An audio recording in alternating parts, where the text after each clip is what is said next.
20 minutes isn't always 20 minutes, is it? Hmm? Here's what I mean. Spend 20 minutes stuck in traffic out here on I-70 someplace. Then spend 20 minutes in conversation with an old friend that you haven't seen for a while. Didn't time fly by with that friend? It sure did. Didn't time grind to a halt when you were stuck in traffic? But it was still 20 minutes. Did the week in which all the kids were at home with the flu progress at the same chronological time as a week's vacation at the beach? No matter what anybody tells you, there's no denying the fact some days are just longer than others. Right? Huh? Amen. Some days just don't seem like they're ever going to end. And Christians should know, should be the first to know this, because we live and breathe and have our being in a universe created by a God who measures all things on a divinely calibrated sliding scale. God refuses to adhere to the metric system, Greenwich Mean Time, daylight savings time, Fahrenheit or centigrade. You know, some of the most famous men and women in the Bible spent a lot of time trying to figure out God's quirky sense of timing and trying to predict how the scales of God's judgment would finally be balanced. And the divine sense of timing waited until Abraham and Sarah were extremely old before they celebrated the birth of their son Isaac. The divine scale of justice let the weight of 10 righteous men outbalance all the sins of Sodom. The divine measure of leadership chose Moses, a stuttering sheep herder, fugitive, a murderer, an outcast from Pharaoh's house, to lead the Israelites out of Egypt. The divine definition of greatness selected David, a scrawny, dreamy-eyed, harp-playing youth, as the new king of the newly united nation of Israel. The divine balancing scales repeatedly weighed the sins of Israel against God's own covenant promise, and somehow found a way to keep them weighted in Israel's favor.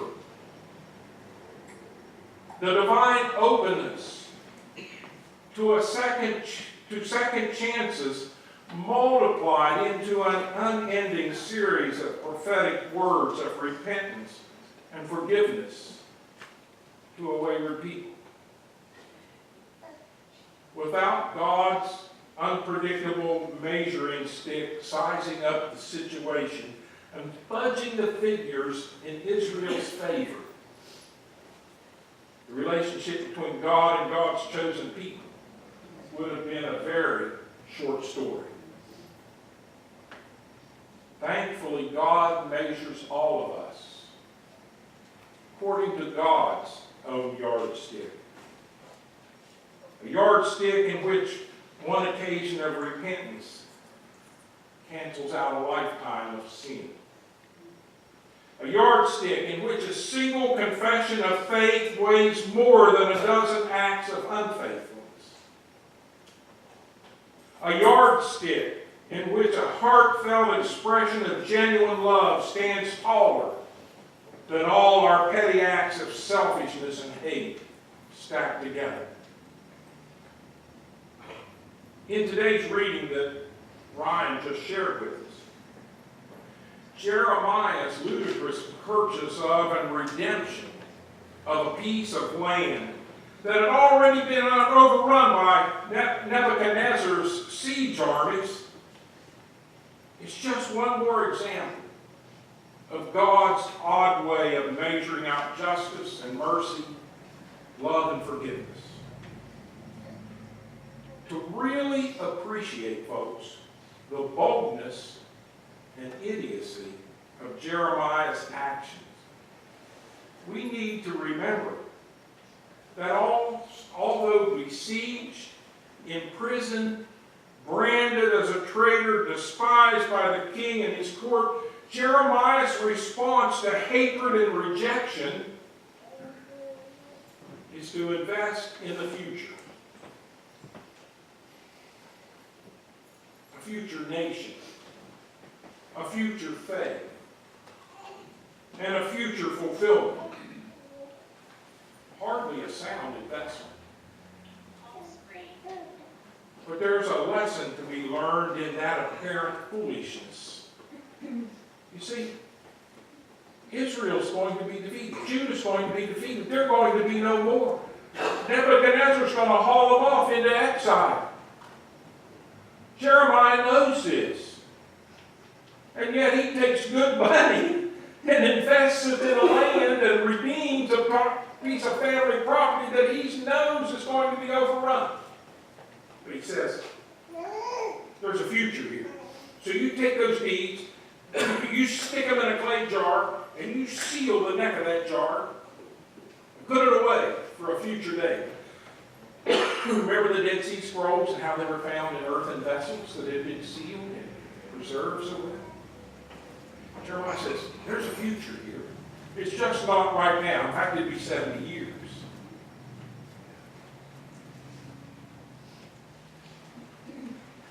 But there's a lesson in his foolishness, and I find a similar lesson that Arthur Gordon, who is an author, tells about his family and the mite box.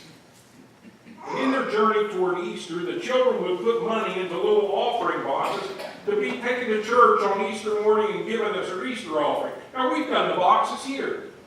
We do them through Lent. Give our kids boxes, they could stick their change in it. Then on Easter morning, they would bring it and offer it, and we would use it to do something for children someplace. So some of you realize what a mite box probably looks like. So in telling the story, Gordon says this: the trouble in my case is that sometimes in moments of acute financial need, I would pry some of the coins out of my box. My conscience gnawed me a bit, but not too severely, because I always intended to put the money back for God before Easter.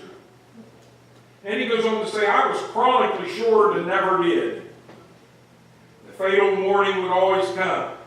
With Easter morning's dawn, Aunt Daisy would come over and always go to church with us on Easter. And after breakfast, we were to bring our mite boxes for inspection by our parents. My sister, a saint at an early age. You ever have a sister like that? My sister, a saint at an early age, was clean as a whistle. And her box was always filled with nickels and dimes and clean. It had never been opened. Mine was dog-eared and dirty with smudges on it from illicit openings in the face of financial crisis. I would look inside at a few surviving pennies rattling about forlornly, he said. He goes on to say, my father knew how wicked I had been and gave me a lecture every Easter. Why was I so selfish?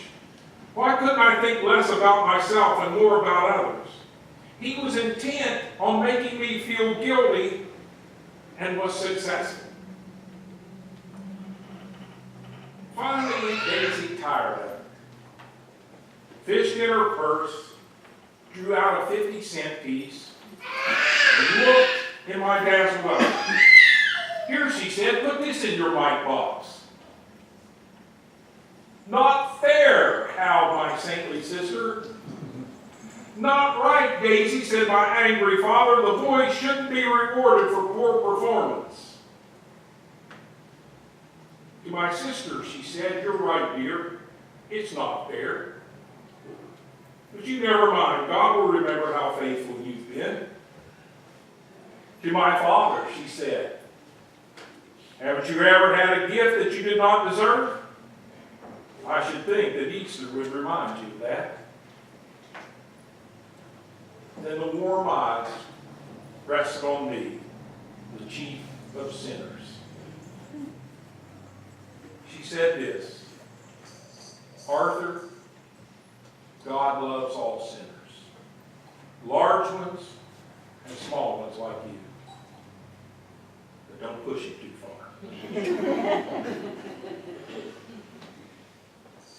Don't push God's yardstick too far.